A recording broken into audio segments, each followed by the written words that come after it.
Hello everyone, मेरा नाम है राहुल और आप देख रहे हैं साहित्य परिवार। साहित्य परिवार में आप सभी का स्वागत है। आज मैं आपके लिए एक नया उपन्यास लेकर आया हूं जिसका नाम है मैला आंचल। मैला आंचल हमारे सिलेबस में लगी हुई है, तो इसीलिए इसको पढ़ना महत्वपूर्ण हो जाता है। मैला आंचल की अगर बात करें तो इसका जो प्रकाशन वर्ष है वो है 1954 और इसके उपन्यासकार कौन है तो वो है फणीश्वर नाथ त्रेडू हैं। इस क्लास में हम लोग क्या क्या देखेंगे उसको देख लेते हैं। इसमें हम लोग भूमिका को पढ़ेंगे।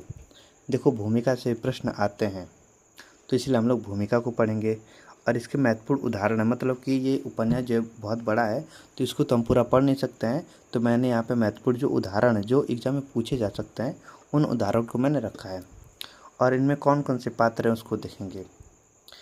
वैसे तो इसमें बहुत सारे पात्र हैं, लेकिन मतलब उन सबको भी देखेंगे और साथ में साथ जो महत्वपूर्ण पात्र है उसको भी देखेंगे।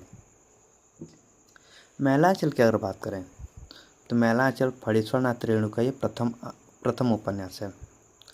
मैला आंचल एक आंचलिक उपन्यास है।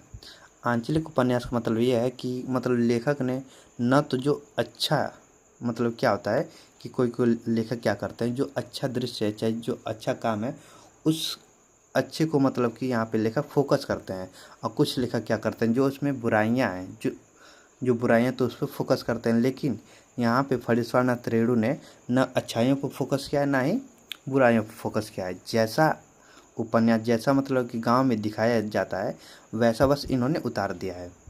इन्होंने अपने विचार को इसमें जोड़ा नहीं है, तो वही है आंचलिक उपन्यास। तो चलिए हम लोग उपन्यास को शुरू करते हैं।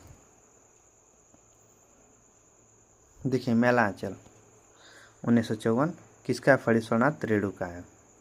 ये 2 खंडों में विभाजित है। कितने खंड में? 2 खंडों में। प्रथम खंड में 44 भाग है और द्वितीय खंड में 23 भाग है। अगर पूछेगा कि मैला आंचल में टोटल कुल कितने भाग हैं तो हम कहेंगे 67 भाग है। अगर पूछ देगा कि प्रथम खंड में कितने भाग हैं तो वह है 44 भाग और द्वितीय खंड में कितने भाग हैं तो वह है 23 भाग। ये इम्पोर्टेंट है, इसको याद रखना ही है किसी तरह आपको। सबसे पहला काम आपको क्या करना है, जितने भी हमारे सिलेबस में उपन्यास लगे हुए हैं उन सब का प्रकाशन वर्ष और उन उपन्यास के उपन्यासकार कौन है उनको याद रखना ही है किसी तरह। देखो, देखते हैं प्रथम संस्करण की भूमिका। यहाँ पे जितना भी मैंने हाईलाइट करके रखा है वे सभी इम्पोर्टेंट है, तो आप इसको मतलब कि याद रखना है इसको। चलिए देखते हैं क्या लिखा है। लिखा है कि यह है मैला आंचल। क्या है? एक मैला आंचल है, एक आंचलिक उपन्यास। कथानक है पूर्णिया। कथानक क्या है? वो है पूर्णिया। पूर्णिया जो है वो बिहार राज्य का एक जिला है। पूर्णिया क्या है? वो बिहार राज्य का एक जिला है। अगर आप लोगों ने नाम सुना, मतलब कि आप लोग अगर बिहार में रहते हैं चाहे अन्य किसी भी राज्य में रहते हैं तो पूर्णिया जिला का नाम आप लोगों ने ज़रूर सुना होगा। इसके एक और नेपाल है। पूर्णिया जिले की एक और क्या है? वो है नेपाल। दूसरी ओर पाकिस्तान है और पश्चिम बंगाल है। अब आप लोग कन्फ्यूज होंगे कि एक तरफ तो नेपाल समझ में आ रहा है लेकिन दूसरी ओर पाकिस्तान वो कैसे है? तो जो बांग्लादेश है इस समय वो पहले दूसरा मतलब कि पाकिस्तान कहा जाता था। उसको पहले मतलब कि पूर्वी पाकिस्तान के नाम से जाना जाता था। तो दूसरी ओर क्या है? पाकिस्तान है और पश्चिम बंगाल है। ये इम्पोर्टेंट है, यहाँ तक इम्पोर्टेंट है। फिर लिखा है विभिन्न सीमा रेखाओं से इसकी बनावट मुकम्मल हो जाती है जब हम दक्षिण में संथाल परगना और पश्चिम में मिथिला की सीमा रेखा खींच देते हैं। मैंने इसके एक हिस्से के एक ही गांव को पिछड़े गांव का प्रतीक मानकर इस उपन्यास कथा का चित्र बनाया है। फिर यहाँ पे इम्पोर्टेंट है कि इसमें फूल भी है, सूल भी है, धूल भी है, गुलाब भी है, कीचड़ भी है, चंदन भी है, सुंदरता भी है। मतलब कि इसमें जो है हर प्रकार के मतलब कि इसमें दृश्य है। कुरूपता भी है, मैं किसी से दामन बचाकर निकल नहीं पाया। इम्पोर्टेंट लाइन है ये। फिर लिखा है कि कथा की सारी अच्छाइयों और बुराइयों के साथ साहित्य की दहलीज पर आ खड़ा हुआ हूँ। पता नहीं अच्छा क्या या बुरा, जो भी हो अपनी निष्ठा में कमी महसूस नहीं करता। देखो, ये भी इम्पोर्टेंट लाइन है। मैंने इसको हाईलाइट नहीं किया है लेकिन ये इम्पोर्टेंट लाइन है कि जो कथा की सारी अच्छाइयाँ और बुराइयाँ हैं उसके साथ साहित्य की दहलीज पर कौन खड़ा हुआ है? वो है फणीश्वर नाथ त्रेडू जी खड़े हो गए हैं, क्योंकि इनका पहला उपन्यास है। अब वो कह रहे हैं कि पता नहीं अच्छा क्या या बुरा। जो भी हो अपनी निष्ठा में कर्म महसूस नहीं करता, अपनी निष्ठा में कमी महसूस नहीं करता। ये रेणु जी बोल रहे हैं। तो छोटा सा मतलब कि छोटी सी भूमिका थी। अब हम लोग यहाँ पे मैंने दृष्टि की बुक को रखा है तो उसको देख लेते हैं। ये पेज जो है मैंने दृष्टि की बुक से ली है। लिखा गया फणीश्वरनाथ रेणु का सर्वाधिक प्रसिद्ध व महत्वपूर्ण उपन्यास है। यह उपन्यास 1954 में प्रकाशित हुआ था। इसमें पूर्णिया जिले के मेरीगंज, देखो मेरीगंज इंपॉर्टेंट है, इसको याद रखना है। पूर्णिया जिले की मेरीगंज गांव की विस्तृत तथा समग्र कथा इस प्रकार कही गई है कि अंचल ही नायक बन गया है। इसमें उद्देश्य अंचल की समस्याओं को प्रकाशित करने का ही रहा है। हालांकि उद्देश्य रचना प्रक्रिया में घुला हुआ है, ऊपर से चिपका हुआ नहीं दिखता। इसमें अंचल की सुंदरता और क्रूरता दोनों का गहरा चित्रण किया गया है। जातिवाद, अफसरशाही, अवसरवादी राजनीति, मठों और आश्रमों का पाखंड भी इसमें दिखाया गया है। अब खास बात देख लेते हैं, इस उपन्यास की खास बातें देख लेते हैं। क्या लिखा है कि मैलांचल से आंचलिक उपन्यास लेखन परंपरा का आरंभ माना जाता है। मतलब कि जो मैलांचल जो है इसी उपन्यास से आंचलिक उपन्यास का जो आंचलिक उपन्यास की लेखन परंपरा है उसी से आरंभ माना जाता है, मैलांचल से आरंभ माना जाता है। मलेरिया सेंटर की जमीन का क्षेत्रफल 1 एकड़ 10 डेसिमल। देखो ये इम्पोर्टेंट है कि जो मलेरिया सेंटर का जमीन का क्षेत्रफल क्या है, 1 एकड़ और 10 डेसिमल। इम्पोर्टेंट है। गांव का नाम क्या है, मेरीगंज। वो किस नाम पे पड़ा वो आगे मैं बताऊंगा, किसके नाम पर मेरीगंज गांव पड़ा उसको मैं आगे बताऊंगा। भौगोलिक क्षेत्र, रोहतक स्टेशन 7 कोस पूर्व कोसी नदी को पार करके। किस नदी को, कोसी नदी को पार करके। गांव का नाम अंग्रेजी अफसर W.G. मार्टिन ने अपनी दुल्हन मेरी के नाम पर रखा है। देखो जो W.G. मार्टिन थे, अफसर थे उस समय, मतलब कि अंग्रेजों का राज था, तो गांव का नाम जो है वो अंग्रेज अफसर थे W.G. मार्टिन, उन्हीं की जो पत्नी थी मैरी, उन्हीं के नाम पर मेरीगंज का नाम पड़ा था। मलेरिया सेंटर मिस्टर मार्टिन की ज़मीन पर बना था। किसके ज़मीन पर, मिस्टर मार्टिन के ज़मीन पर। लिखा है कि नवाबी तड़ बना कोसी के किनारे किनारे बहुत दूर तक ताड़ एवं खजूर के पेड़ों से भरा हुआ जंगल है। इसे ही नवाबी तड़बना कहते हैं। गांव के मुख्य पैदावार क्या है, धान, पाट, खेसारी। गांव की जो मुख्य पैदावार क्या है वो है धान, पाट, खेसारी। गांव में अलग अलग जातियों के लोग अलग अलग टोली बनाकर रहते हैं। हम लोग देखेंगे संथाल टोली, चाहे राजपूत टोला, ब्राह्मण टोला, वो सब इस उपन्यास में आया है। अगर आप पढ़ेंगे, खुद से पढ़ेंगे तो आपको खुद बहुत बहुत मज़ा आएगा इसको पढ़ने में। आप अगर मतलब आप लोगों ने नहीं खरीदा है तो आप लोग खरीद के मैलांचल पढ़ेंगे तो आपको खुद पता चलेगा कि ये उपन्यास कितना इम्पोर्टेंट है और बहुत कुछ सिखाता है। ये स्वयं को श्रेष्ठ दिखाने की होड़ रहती है। राजपूत टोली के लोग कायस्थ टोली को कैथोलिक टोली कहते हैं।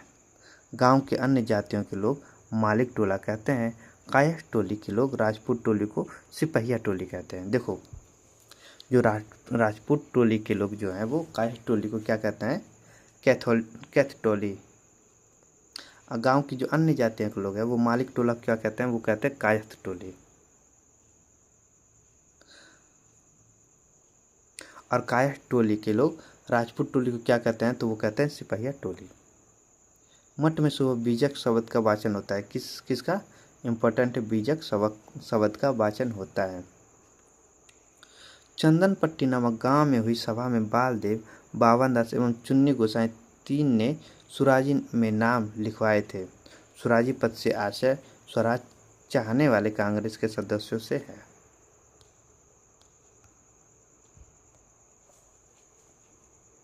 फिर लिखा है ज्योतिषी नामक चरित्र तुलसी की चौपाई का उल्लेख करता है। नदी चली भरी उतराई, जस थोड़े धन खेल भराए।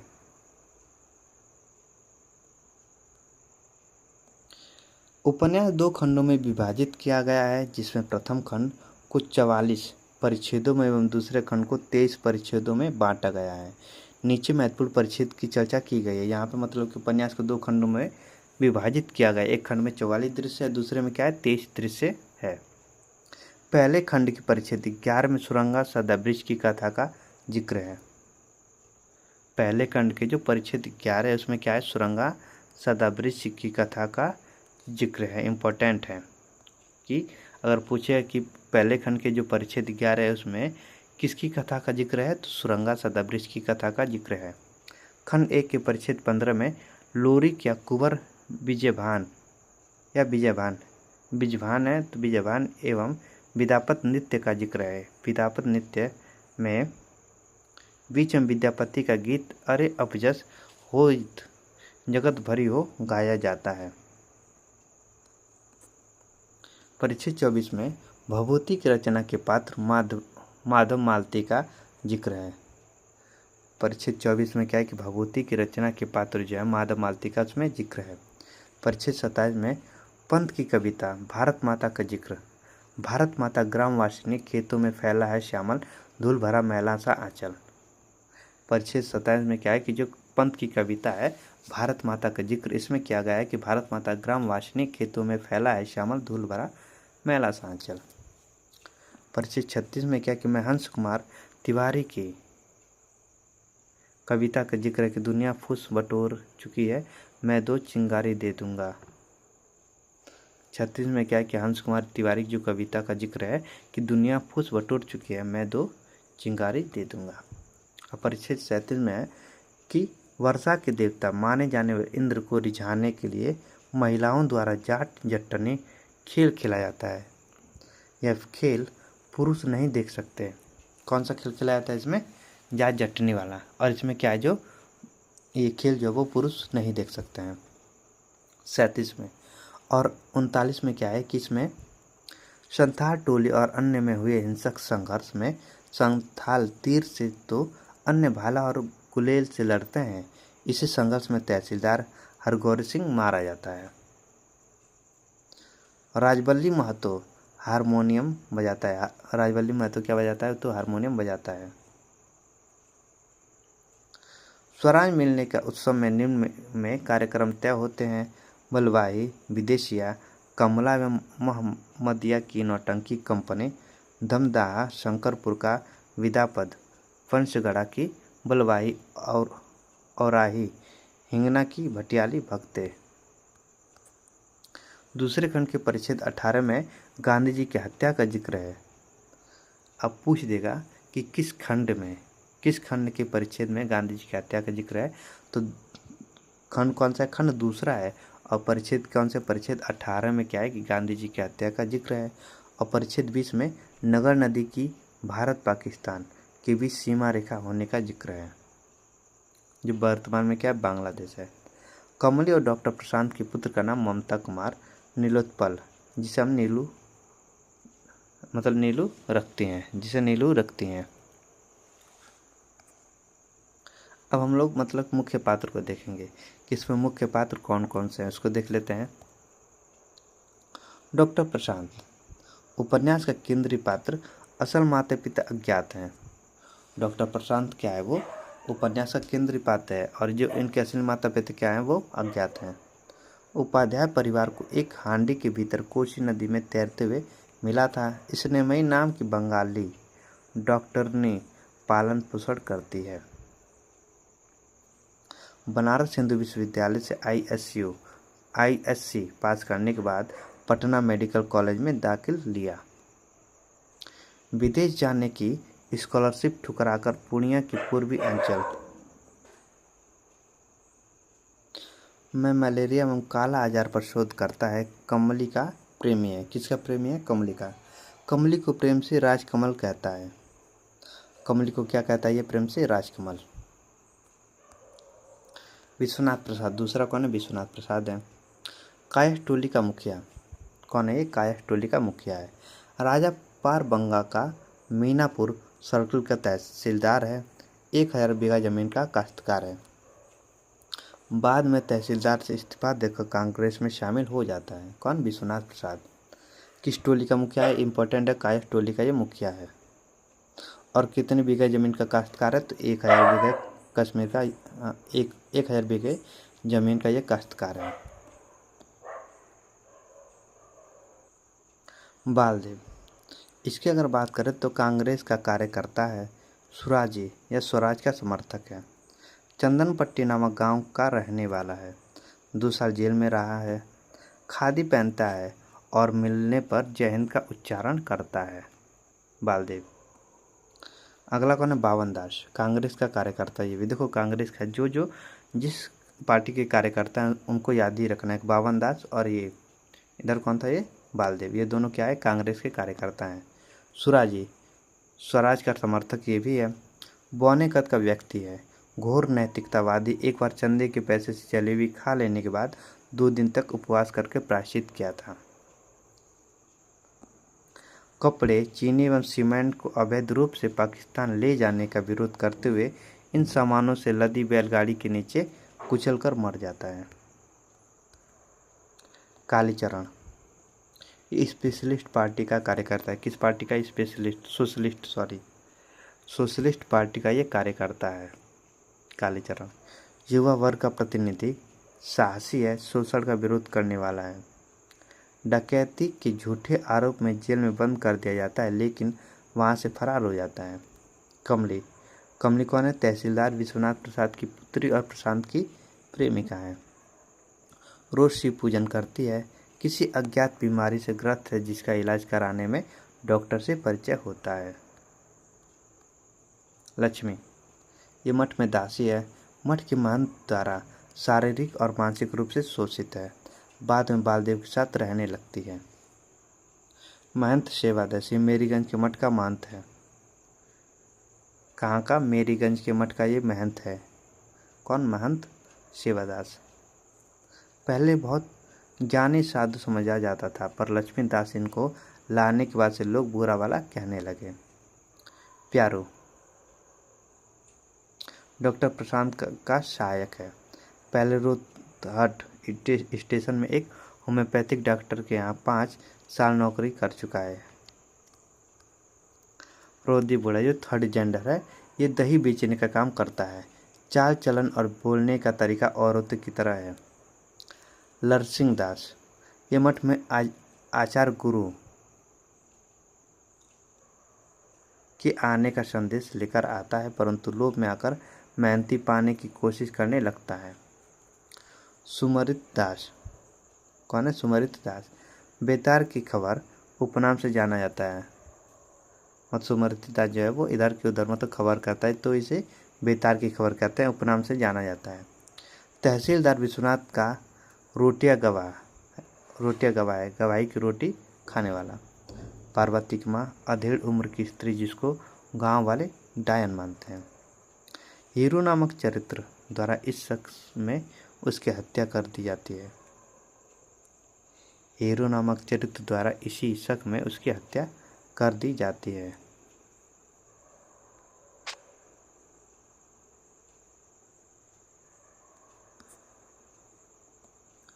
चलित्र कर्मकार क्रांतिकारी है।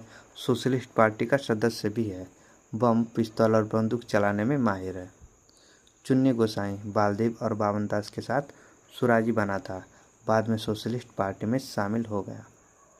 अब तो हमने अभी तक महत्वपूर्ण पात्र देखे, अब हम लोग गौण पात्र देखेंगे कौन कौन है। गौण पात्र में रामदास हैं, ठाकुर राम कृपाल सिंह है, खिलावन यादव हैं। खिलावन यादव कौन है? यादव टोला की प्रमुख मतलब है खिलावन यादव।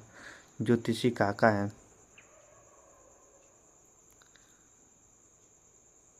मंगला है। आभा रानी फुलिया है। राम पियरिया है। वासुदेव है। तहसीलदार हरगोरिश है। डब्ल्यू.जी. मार्टिन है। सोमा जट है। खलासी हैं। रामकिशन बाबू हैं। नीलोत्पल हैं। राम नारायण उधोजी भगत। रामबरन केथरी। सतकौणी उचित दास। गंगा प्रसाद यादव। सनिया मर्मू। राजू लक्ष्मी दास। नारद दास। कलश महतो। गांधी जी। पंडित नेहरू। राजेंद्र प्रसाद। देवनाथ मलिक। सोनाई यादव। मंजू महतो। जालिम सिंह। हरकू तेली। नागा बाबा। भोला बाबा आदि। ये सब गौण पात्र। देखो गौण पात्र भी इस उपन्यास की महत्वपूर्ण है। गौण पात्र जितने भी यहाँ पे हैं इन उपन्यास के महत्वपूर्ण है क्योंकि इन उपन्यासों का जो गौण पात्र है यहाँ से भी अधिक प्रश्न पूछे जाते हैं।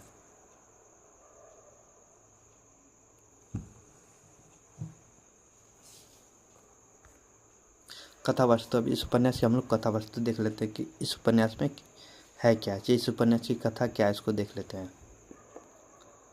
लिखा है कि मैरीगंज और उसके आसपास के क्षेत्र में घट रही घटनाओं के साथ साथ रेणु उस समय के भारत में घट रही घटनाओं और उन घटनाओं पर ग्रामवासियों की प्रतिक्रिया भी दर्ज करते हैं। गांव जाति के आधार पर कई टोलों में बटा हुआ है, जिनमें आपस में प्रतिस्पर्धा और वैमनस्य व्याप्त है। राजनीतिक रूप से भी सक्रिय पात्र उपन्यास में है। बालदेव जहां कांग्रेस का कार्यकर्ता है, वहीं कालीचरण सोशलिस्ट पार्टी का।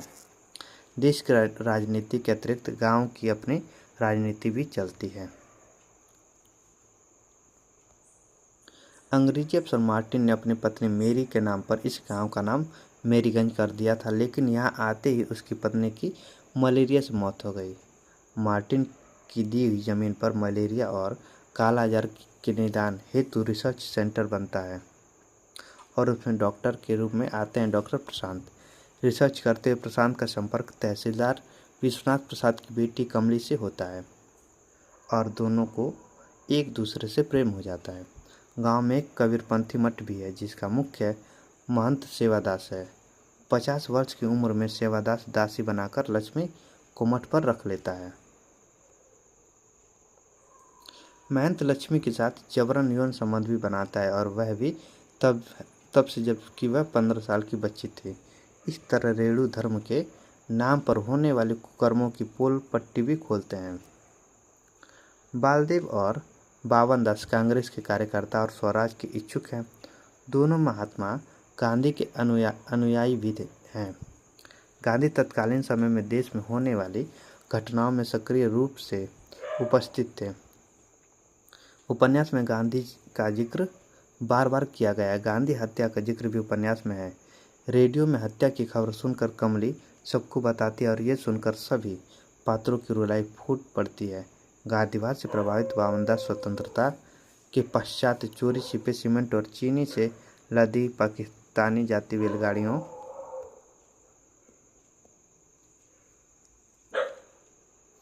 के सामने लेटकर प्राण उत्सव कर देता है। उपन्यास में यह भी दिखाया गया है कि किस तरह आज़ादी से पहले अनैतिक और अवैध काम करने वाले आज़ादी के बाद नेता का छद्म रूप धर कर बड़े बड़े पदों पर बैठ जाते हैं। इस तरह यह संपूर्ण उपन्यास छोटी छोटी घटनाओं से मिलकर बना है। कुल मिलाकर अंचल की समस्याओं का परिचय देते हुए गांव वालों में परस्पर राग द्वेष, छोटे छोटे षड्यंत्र, जातिवाद, अफसरशाही और अवसरवादी राजनीतिक दोहरे चरित्र को दिखाते हुए मैलांचल हमारे सामने आता है। देखो, इस उपन्यास को अगर पढ़ोगे तो आपको पता चलेगा कि यह जो उपन्यास है, इसमें एक कहानी नहीं चलती है। एक कहानी आके लास्ट में मिलती नहीं है। इसमें जो है एक कहानी ऐसे चली, एक कहानी ऐसे चली, एक कहानी ऐसे, फिर एक कहानी ऐसे ऐसे ऐसे, मतलब कि अलग अलग सब कहानी चलती है और इस पूरी कहानी मिलकर बनता है क्या, मैलांचल।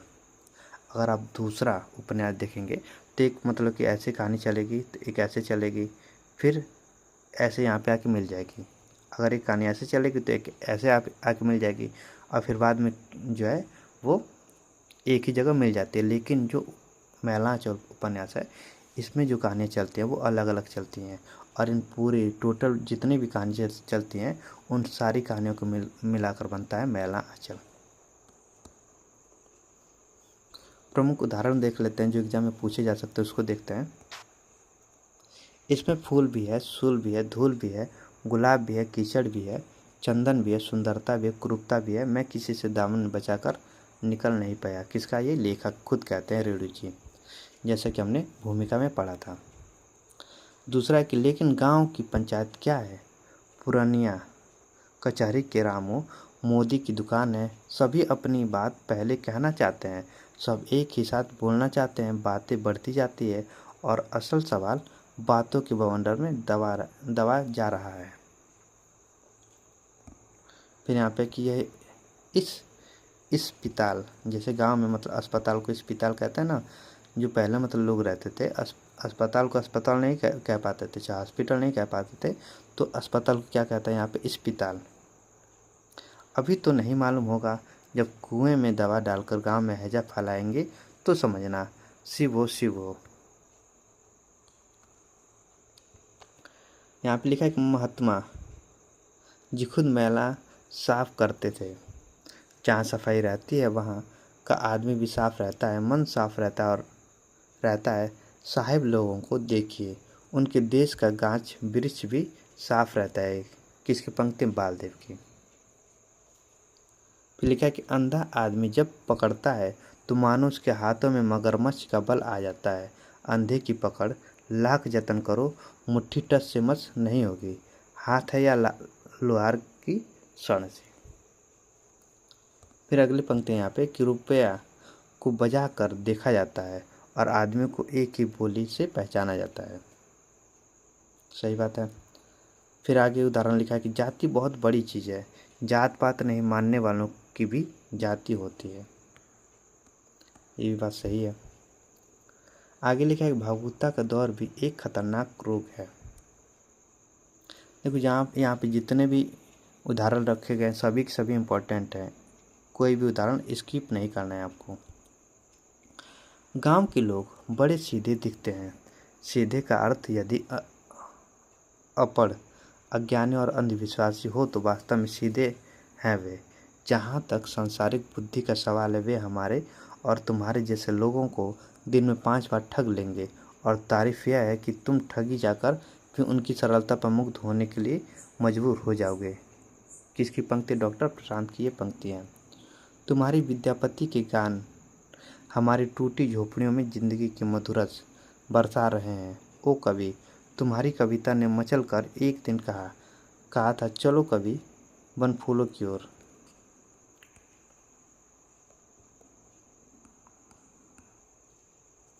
फिर यहाँ पर लिखा है कि जवानी की सुंदरता आग लगाती है और बुढ़ापे की सुंदरता इसने बरसाती है। आगे कि महंगी पड़े या अकाल हो, पर्व त्योहार तो मनाना ही होगा। और होली फागुन महीने की हवा ही बावरी होती है। आश्विन कार्तिक के मलेरिया और काला जाल से टूटे हुए शरीर में फागुन की हवा सजीवनी फूंक देती है। फिर अगला उदाहरण है कि सरकारी उर्दी को रंग देने से जेल की सजा होती है। डॉक्टर सरकारी आदमी है, बाहरी आदमी है, वह गांव के समाज का नहीं। अगली पंक्ति वैसे ही राज आज अंग्रेज का है, लीडर बने हैं सभी कल के गीदड़, जोगी जी सरारा। यहाँ पे अगली पंक्ति है कि चरखा कातो खद्दड़ पहनो, रहे हाथ में झोली, दिन दहाड़े करो डकैती, बोल सुराजी बोली। फिर यहाँ पे गीत मतलब ये जो यहाँ पे लिखा गया है ये इम्पोर्टेंट है। गावत गांधी राग मनोहर, चरखा चलावे बाबू राजेंद्र, गुंजल भारत हम हाई रे, होरिया आई फिर से, वीर जमाहिर शान हमारो, जय प्रकाश जैसी भाई रे, होरिया आई फिर से। ये इम्पोर्टेंट है ये वाला, मतलब सभी इम्पोर्टेंट है लेकिन ये वेरी वेरी वेरी इम्पोर्टेंट है। अब वह यह मानने को तैयार है कि आदमी का दिल होता है शरीर को चीर फाड़ कर जिसे हम नहीं पा सकते हैं। वह हार्ट नहीं, वह अगम अगोचर जैसी चीज़ है जिसमें दर्द होता है लेकिन जिसकी दवा एड्रेनलिन नहीं। उस दर्द को मिटा दो, आदमी जानवर हो जाएगा। दिल वह मंदिर है जिसमें आदमी के अंदर का देवता वास करता है। फिर अगला उदाहरण यहाँ पे है कि प्रत्येक इतिहास पर गौरव करने वाले युग में पले हुए हर व्यक्ति को अपने खानदान की ऐसी कहानी चाहिए जिसके उजाले से वह दुनिया में चकाचौंध पैदा कर दे। यहाँ पे अगला उदाहरण है कि धरती माता अभी स्वर्णांचला है, गेहूं की सुनहली बालियों से भरे हुए खेतों में पुरवैया हवा लहरें पैदा करती हैं। सारे गांव के लोग खेतों में हैं, मानो सोने की नदी में कमर भर सुनहले पानी में सारे गांव के लोग क्रीड़ा कर रहे हैं। क्रीड़ा मतलब खेल रहे हैं। सुनहली लहरें, ताड़ के पेड़ों की पंक्तियां, झरवेरी का जंगल, कोठी का बाग, कमल के पत्तों से भरे हुए कमला नदी के गड्ढे। अगली पंक्ति की लड़की की जात बिना दवा दारू के ही आराम हो जाती है। मौसी ने जब जुगल जोड़ी देखी तो उसके हाथ स्वयं ही आंचल के खूंट पर चले गए। मैं आप लोगों की मीठी बातों में भुलाना नहीं चाहता, वह कांग्रेसी का काम है, मैं आग लगाना चाहता हूँ। किसकी पंक्ति? कालीचरण की ये पंक्ति है। रोज डिस्पेंसरी खोलकर शिव जी की मूर्ति पर बेलपत्र चढ़ाने के बाद संक्रामक और भयानक रोगों को फैलने की आशा में कुर्सी पर बैठे रहना अथवा अपने बंगले पर सैकड़ों रोगियों की भीड़ जमा करके रोग की परीक्षा करने के पहले नोटों और रुपयों की परीक्षा करना, मेडिकल कॉलेज के विद्यार्थियों पर पांडित्य का वर्षा करके अपने कर्तव्य की इतिश्री समझना और अस्पताल में कराते हुए गरीब रोगियों के रुदन को जिंदगी का एक संगीत समझकर उपभोग करना ही डॉक्टर का कर्तव्य नहीं है।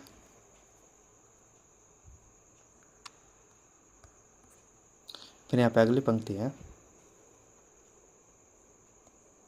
एक असहाय औरत देवता के संरक्षण में भी सुख चैन से नहीं सो सकती। आगे लिखा है, अरे जिंदगी है क्रांति है, क्रांति है, क्रांति ने किरांति है, क्रांति में बिताए जा, दुनिया की पूंजीवाद को दुनिया से मिटाए जा। आगे लिखा है कि जात क्या है? जात दो ही है, एक गरीब और दूसरी अमीर। जात क्या है? जात दो ही है, एक गरीब और दूसरी क्या है? अमीर। डॉक्टर यहाँ की गरीबी और बेबसी को देखकर आश्चर्यचकित होता है। वह संतोष कितना महान है जिसके सहारे यह वर्ग जी रहा है। आखिर वह कौन सा कठोर विधान है जिसने हजारों हजार क्षुधितों को अनुशासन में बांध रखा है। कानून बनाने के पहले ही कानून को बेकार करने के तरीके गढ़ लिए जाते हैं।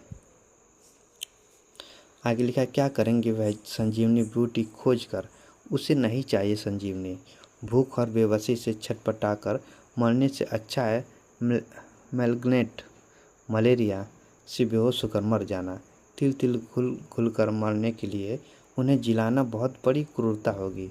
सुनते हैं महात्मा गांधी ने कष्ट से तड़पते हुए बछड़े को गोली से मारने का सलाह दी थी। वह नए संसार के लिए इंसान को स्वच्छ और सुंदर बनाना चाहता था। यहाँ इंसान है कहाँ? अभी पहला काम है जानवर को इंसान बनाना। पहला काम क्या है? जानवर को जो है इंसान बनाना। फिर यहाँ पे आगे लिखा है, गरीबी और जहालत इस रोग के दो कीटाणु हैं। कौन कौन है? गरीबी और जहालत। यहाँ का आदमी जीकर करेगा क्या? ऐसी जिंदगी पशु से भी सीधे है ये इंसान, पशु से भी ज़्यादा खुखार है ये पेट। यही इनकी बड़ी कमजोरी है। मौजूदा सामाजिक न्याय विधान ने इन्हें अपने सैकड़ों बाजुओं में जकड़कर ऐसा लाचार कर रखा है कि ये चूं तक नहीं कर सकते, फिर भी यह जीना चाहते हैं। फिर यहाँ पे आगे लिखा कि यह डाक डर तो सुनते हैं।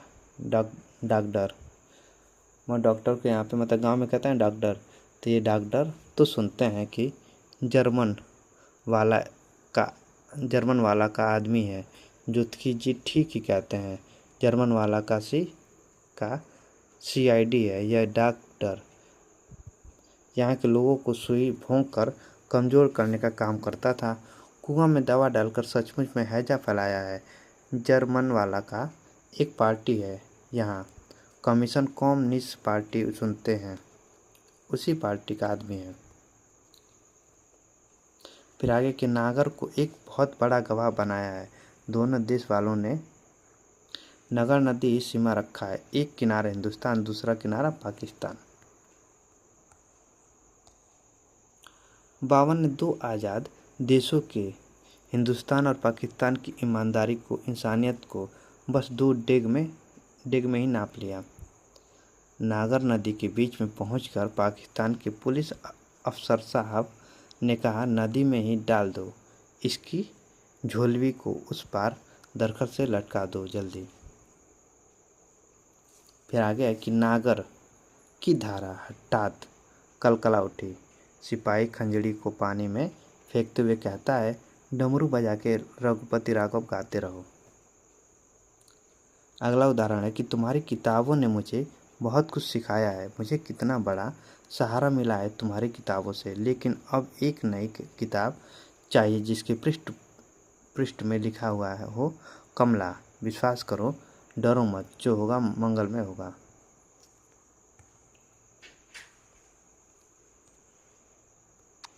फिर यहाँ पे लिखा है लेबोरेटरी, विशाल प्रयोगशाला, ऊंची 4 दीवारों में बंद प्रयोगशाला, साम्राज्यवाद लोभी शासकों की संगीनों के साए में वैज्ञानिकों की दल खोज कर रहे हैं, प्रयोग कर रहे हैं। गंजी खोपड़ियों पर लाल हरी रोशनी पड़ रही है। मारात्मक विध्वंस और सर्वनाशा शक्तियों के सम्मिश्रण से एक ऐसे बम की रचना हो रही है जो सारी पृथ्वी को हवा के रूप में परिणत कर देगा। एटम ब्रेक कर रहा है मकड़ी के जाल की तरह। चारों ओर एक महा अंधकार, सब वाष्प। प्रकृति, पुरुष, अंडपिंड, मिट्टी और मनुष्य के शुभ चिंतकों की छोटी सी टोली अंधेरे में टटोल रही है। अंधेरे में वे आपस में टकराते हैं। वेदांत, भौतिकवाद, सापेक्षवाद, मानवतावाद, हिंसा से जर्जर प्रकृति रो रही है।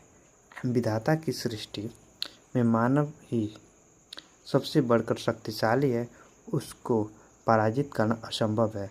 प्रचंड शक्तिशाली बमों में भी नहीं पागलों, आदमी आदमी है, गिनीपिग नहीं। सवारी ऊपर मानुष सत्य। प्रशांत का चिंतन यह है। तो ये था उपन्यास आज का मैला आंचल। अगर आप लोगों को अच्छा लगा हो तो प्लीज़ आप लोग लाइक करिए, सब्सक्राइब करिए और ज़्यादा से ज़्यादा हमको कमेंट करके बताएं कि आपको इनमें से मतलब कि और कौन सी क्लास चाहिए। तो आज के लिए इतना ही, धन्यवाद।